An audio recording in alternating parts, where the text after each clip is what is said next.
What's up, everybody? Welcome back to Straight from the Crate. This is Tiana here, and today we are talking about Janis Joplin, Big Brother, and the holding company's Cheap Thrills. And this is one of the most celebrated psychedelic rock albums ever made. Janis Joplin became a counterculture icon from this record. Her voice sounded wounded, very desperate, explosive, and spiritual, and songs like Piece of My Heart and Summertime became immortal. But when I listen to this album, I just don't hear her pain. I hear a larger story about America itself.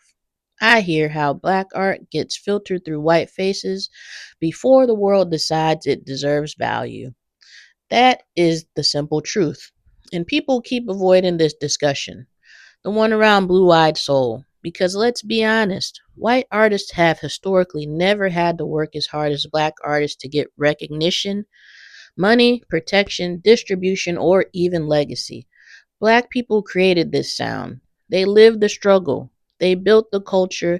Then white America packages it in a safer body and suddenly it becomes genius. And why is it a safer body? And why does it suddenly become universal?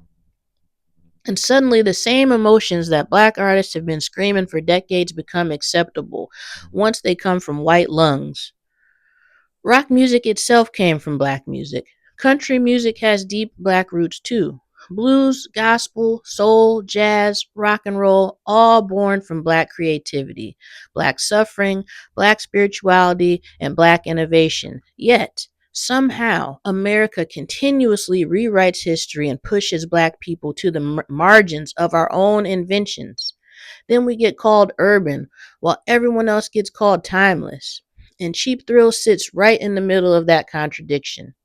Janis Joplin absolutely had talent, and there is no denying that. Her voice sounds like somebody clawing at the walls of their own soul. She sings like love is life or death, and there's a very dangerous desperation in her performances that connects with people across all races, gender, and generations. But I keep asking myself the same question while listening. Was she genuine, or was she consuming black pain and performing it? We'll never know. She died young from a heroin overdose before she ever had a chance to fully explain herself or evolve publicly. And sorry to her. But that's what makes this conversation complicated because some of the most iconic songs on this album are rooted directly in black artistry. Ball and Chain was written and performed by Big Mama Thornton, one of the most disrespected pioneers in American music history. Summertime, that comes from a tradition deeply connected to black musical interpretation and vocal styling. So once again, we see the pattern. Black innovation becomes the raw material for white superstardom. Meanwhile, many black artists who originated these sounds died broke, addicted, ignored, or erased from mainstream memory. And then there is the album cover itself, which honestly doesn't get criticized enough. People call it counterculture art, but when you actually look at it, it's filled with racist caricatures and ugly stereotypes.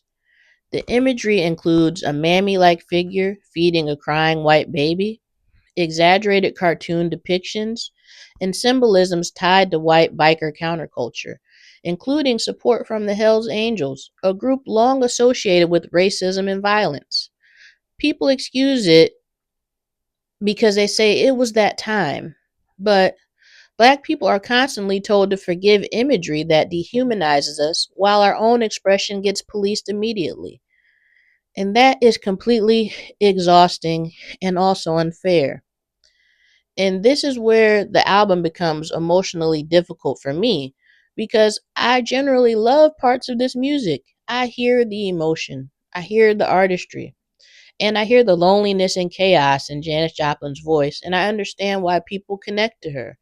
But at the same time, I have to wrestle with the painful question: how much of the music I love comes from people who may have loved black culture while hating black people, or at a minimum benefiting from systems that crushed us while elevating them. And that's what I feel nobody really talks about. America loves black culture. It struggles to love black people. It wants our rhythm but doesn't want our blues, our slang without our struggle, our style without our suffering, our innovation without our humanity. And that pattern didn't just stop in the 60s, it still exists right now. You see it in pop music, hip hop, fashion, TikTok trends, country music, rock revivals. It's everywhere. Black artists create the wave, then somebody else gets called revolutionary for borrowing it. And there's less resistance and more industry support when they do it. So when I revisit Cheap Thrills, I'm hearing two albums at once. One is a tragic, emotionally raw masterpiece about obsessive love, pain, addiction, and vulnerability. The other is a reminder of America's long history of extracting black art, sanitizing it, and selling it back to the world through whiteness. That tension is what makes this album fascinating. And honestly, that tension is what makes American music history impossible to separate from race. And that's why I'm going to continue to have these discussions about race, blue eyed soul, and the robbery of black music. Also, that's the end for me today. Remember to like, comment, and subscribe. Also, share. And that's it from Straight from the Crates. Peace.